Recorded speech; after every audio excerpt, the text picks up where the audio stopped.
और मैं हाथों हाथ पत्र देकर वापस आना चाहिए। डाकिया डक लाया डक लाया डक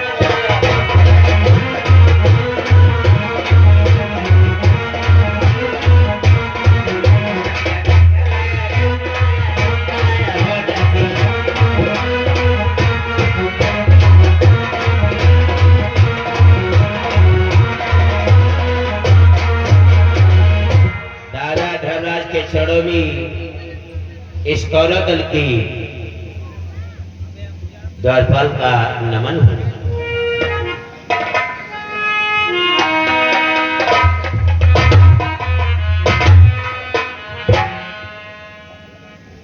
कहो द्वारपाल, तुम कौन हो और कहां से आ रहे हो?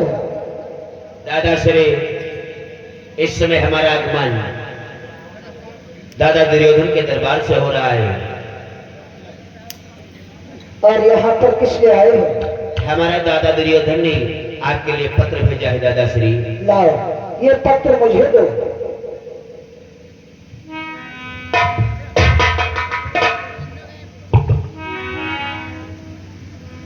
देखा भ्राती,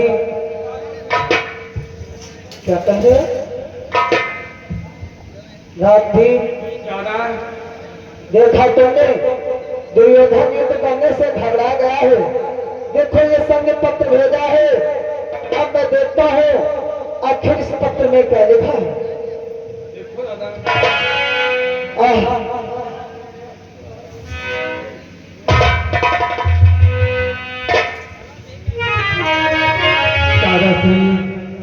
आज मैं ये क्या देख रहा हूँ, इस पर पत्र को पढ़ते पढ़ते आपका सारा शरीर कंपाइनमेंट हो रहा थी।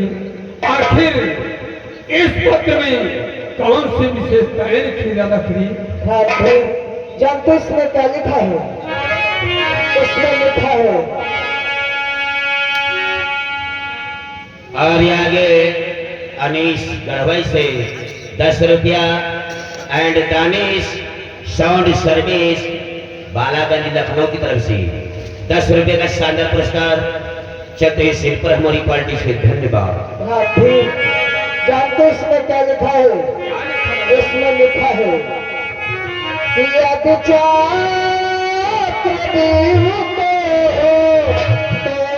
दिया तब तो कल्याण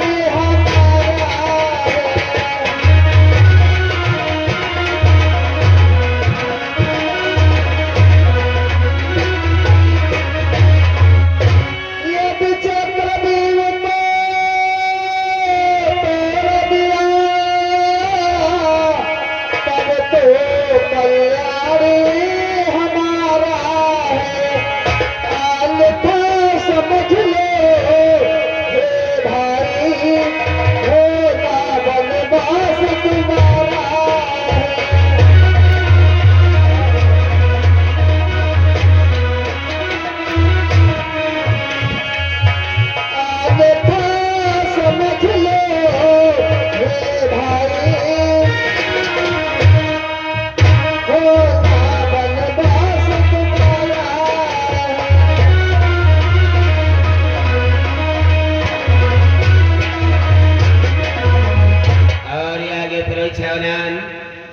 अनीश गढ़वाई से and Danish sound system Balaganj Lucknow की तरफ से ये 10 रुपये का शानदार पुरस्कार।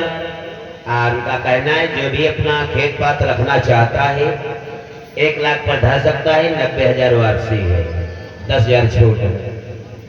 ठीक। इस पत्र में लिखा है अगर हम चक्रव्यूह का खंडन कर दे तब तो हमारा कल्याण है।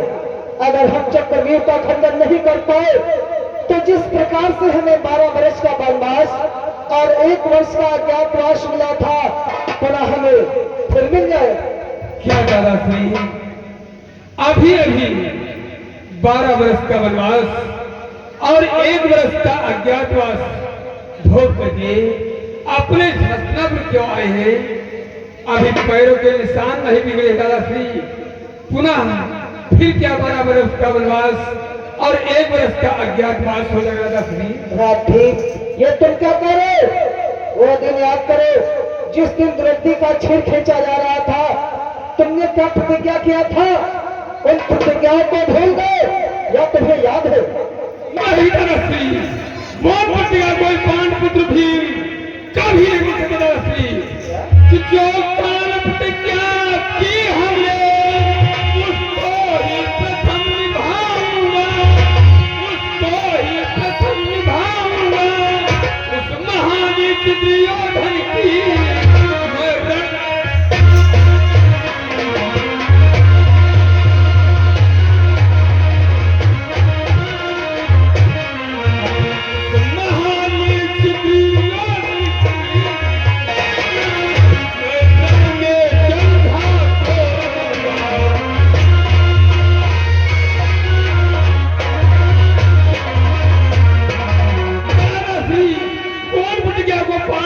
कभी नहीं हो सकता है।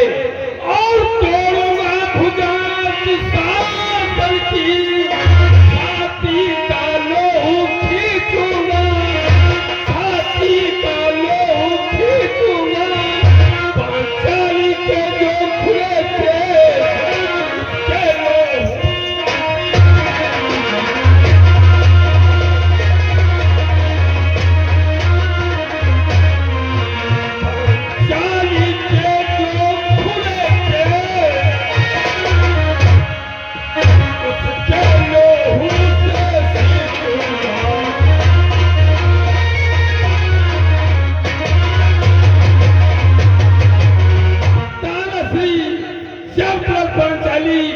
लोह दुशासन छाती का लोहरे खींचूंगा, तब तक भी पंचाली अपने केसों को नहीं बांधेगा। अपने क्रोध को शांत करो। क्रोध से रण नहीं जीता जाता। समय आने पर तुम्हें आज्ञा व आशीर्वाद अवश्य मिलेगा। इसलिए भ्रात तुम शांत हो जाओ। आओ बैठ करके विचार करते हैं, उसके बाद सोचते हैं कि हमें क्या करना है क्या नहीं करना है। इसलिए सभी भाई बैठ जाओ।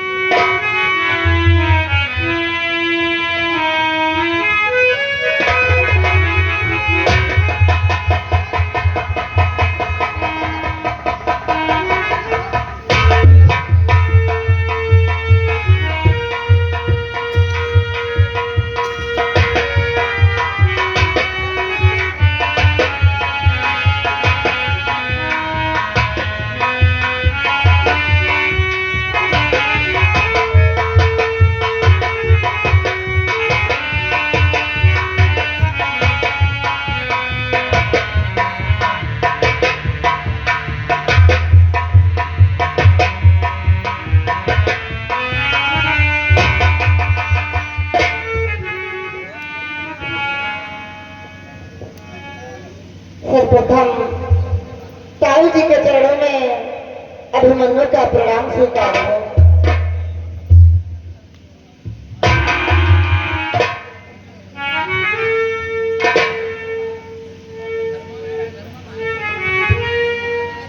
ये क्या?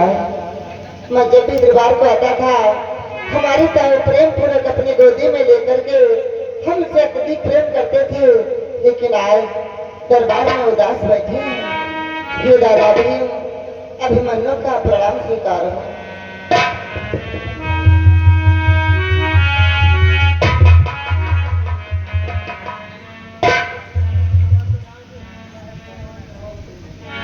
ये क्या? जिन्होंने कल के युद्ध में 14 महारथियों का वध कर दिया, आज उनका ही सर नीचा। हे चाचा नकुल सहदेव, अभिमन्यु का प्रणाम स्वीकार है।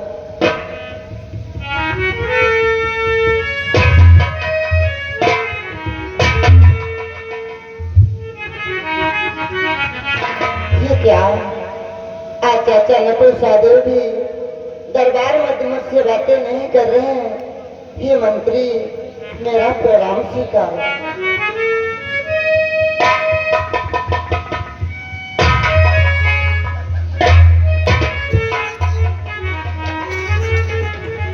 क्या हुआ मंत्री?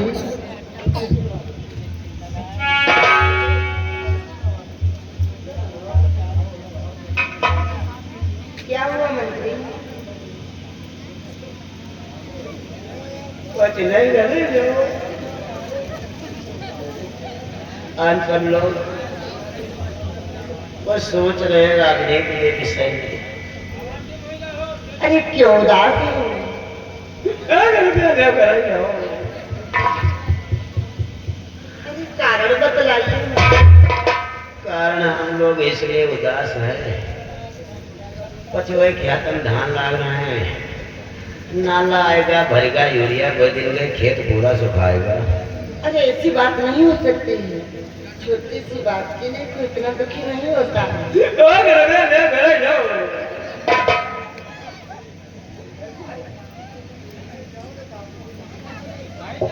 कोई बात नहीं मंत्री, अरे तुम नहीं बतलाओगे तो क्या हुआ, मैं खुद ताऊजी से पूछ लेता हूँ आखिर उदासी का क्या कारण है। हे ताऊजी, हे ताऊजी, हे ताऊजी,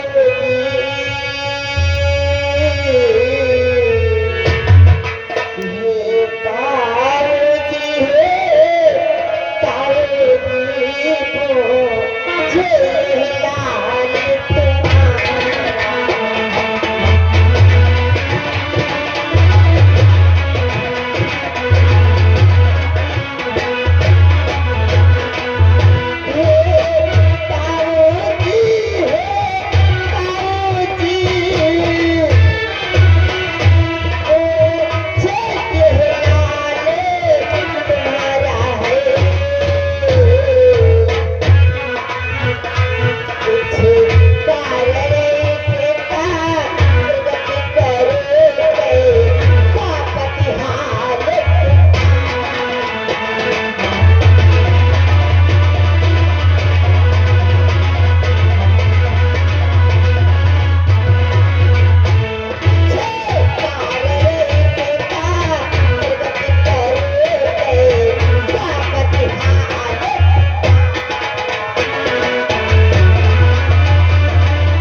क्यों छाई है?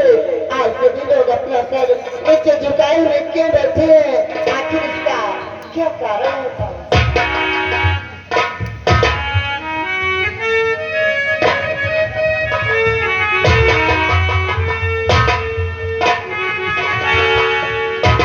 बेटा बन्नू, कोई बात नहीं है, मुझे बैठा रहने दो।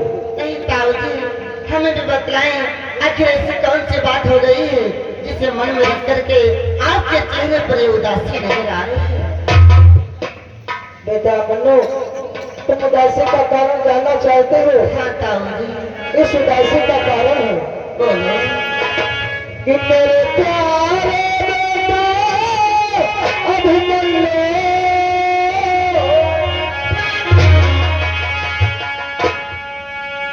कि मेरे प्यारे बेटा अभिमन्यु रोदन का तीर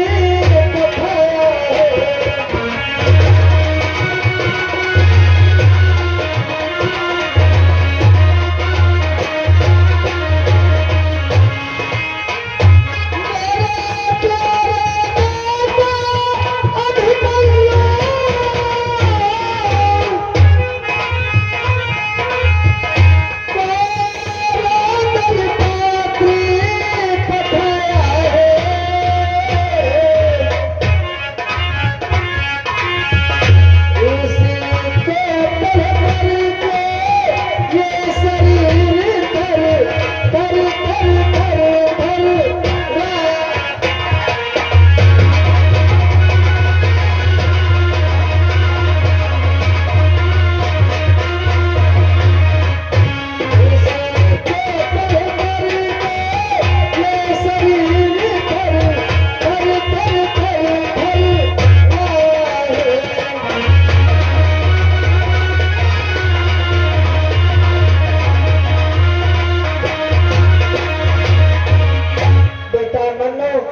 ये पत्र तोरागढ़ से आया है। इस पत्र में ऐसा लिखा है, इस पत्र को पढ़ करके मेरा सारा शरीर कंपायमान हुआ है। हे ताऊ जी, इस पत्र में ऐसी कौन सी बात लिखी हुई है जिसे पढ़ करके आपका शरीर ये कंपायमान हुआ है। बेटा मन्नो, जानती इस पत्र में क्या लिखा है? क्या लिखा है? इसमें लिखा है कि यदि चक्रव्यूह का ताड़ दिया, तब तो कल्याण हमारा है। अन्यथा समझ ले बेटा हो ना बलवास तुम्हारा है।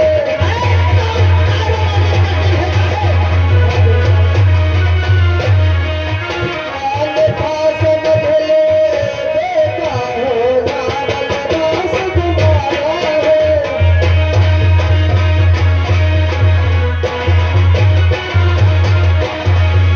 बेटा मन्नो, इस पत्र में लिखा है अगर हम चक्रव्यूह का खत्म कर दें तब तो हमारा कल्याण है। अगर हम चक्रव्यूह का खत्म नहीं कर पाए तो जिस प्रकार से हमें 12 वर्ष का वनवास और 1 वर्ष का अज्ञातवास मिला था, सुना हमें फिर मिल जाए। ताऊजी लाओ ये पत्र हमें लाओ। हाँ बेटा मन्नो, इस पत्र में ऐसा ही लिखा है। ताऊजी इतनी छोटी सी बात और इतनी बड़ी चिंता। बेटा मन्नो, इसे तुम छोटी बात कहते हो, ये छोटी नहीं बल्कि बहुत बड़ी बात है। नहीं ताऊजी, कि ताऊजी मेरे पूजी भरे करे सोच विचार।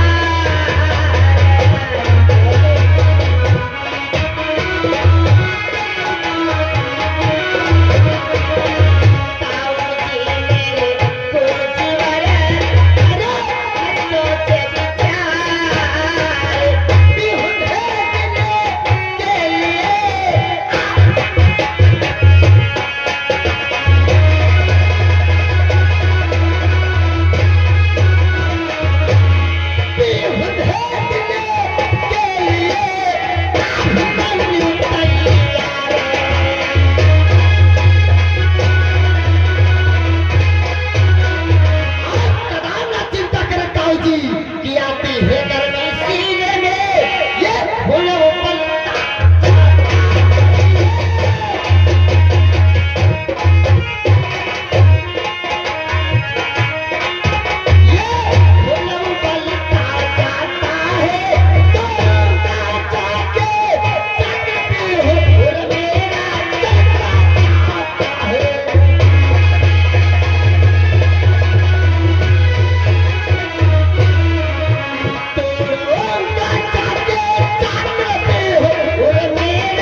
मुझे आज्ञा दे, मैं जाऊंगा चक्रव्यूह का खंडन करने के लिए। बेटा मन्नो, तुम चक्रव्यूह का खंडन करने के लिए जाना चाहते हो, मैं मानता हूँ कि बलवान हो तुम, गुणवान हो तुम, ये लगन तुम्हारी सच्ची है।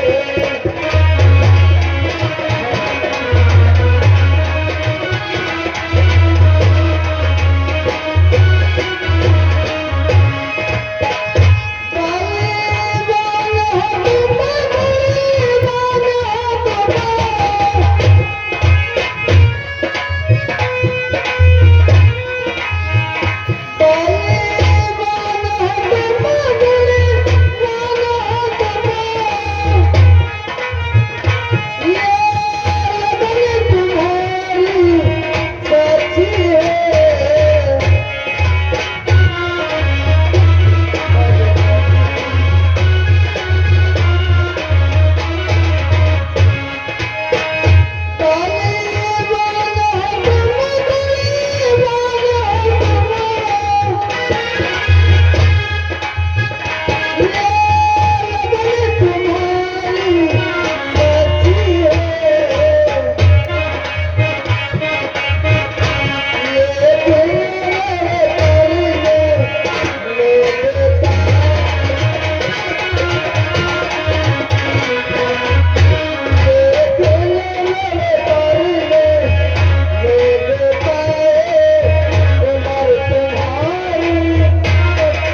चक्रव्यूह में जाने को तुम्हारी कच्ची है, मैं तुम्हें वहां जाने की अनुमति नहीं दे सकता।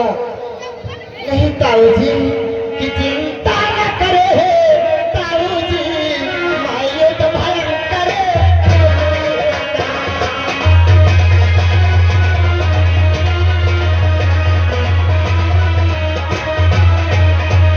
चिंता न करे ताऊ जी, माये भयंकर खेलूंगा, जो भी हो रक्षा करो बाबा ने उसको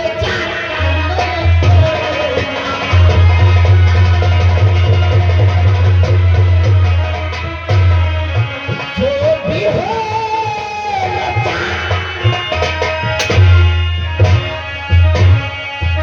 उसको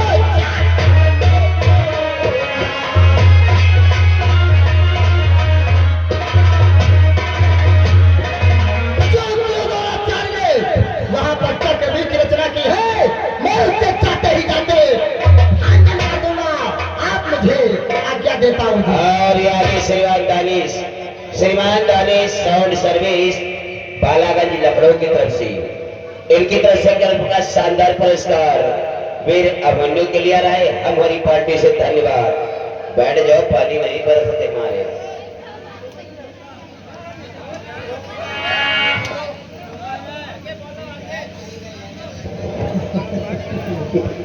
बैठ जाओ, सभी तुम बैठ जाओ आराम से। बेटा मनु, हमें विश्वास नहीं कि तुम चक्रव्यूह का खंडन कर दोगे। चक्रव्यूह का खंडन करना कृष्ण, प्रथम गुरु द्रोणाचार्य तुम्हारे पिता अर्जुन को ज्ञान था, वो तो दरबार के मध्य है नहीं। हम कैसे विश्वास कर ले कि तुम चक्रव्यूह का खंडन कर दोगे? वो विद्या हमें मालूम है क्या ताऊ। चक्रव्यूह का खंडन करना तुम्हें मालूम है? आखिर ये विद्या तुमने कहाँ से सीखा? सुनो ताऊ जी कि जिस समय गर्भ में अर्था माँ के माता मेरी अतुला,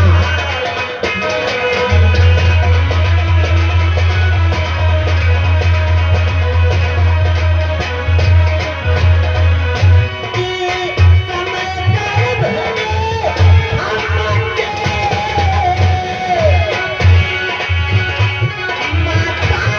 मेरी अतुलाई की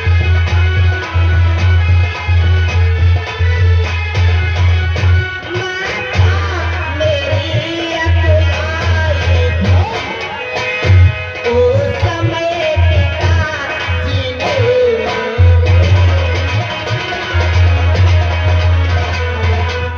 उस समय पिताजी ने मेरे चक्रव्यूह की कथा सुनाई। उस समय पिताजी ने मेरे चक्रव्यूह की कथा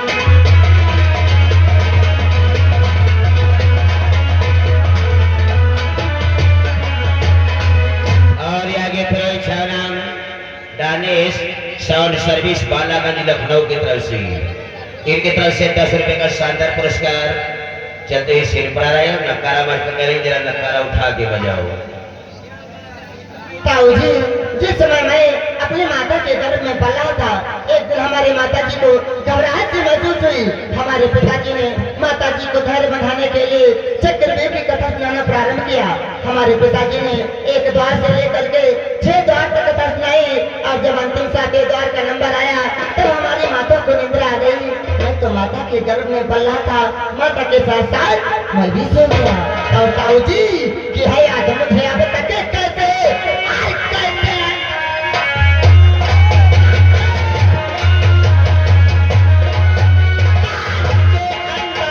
जाना होगा, दिल बसे चला याद नहीं कैसे पाकर आना होगा।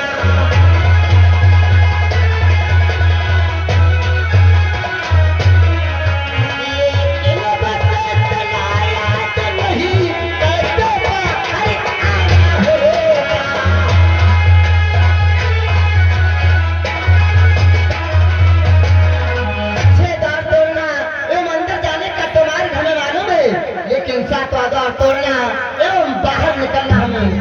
अभी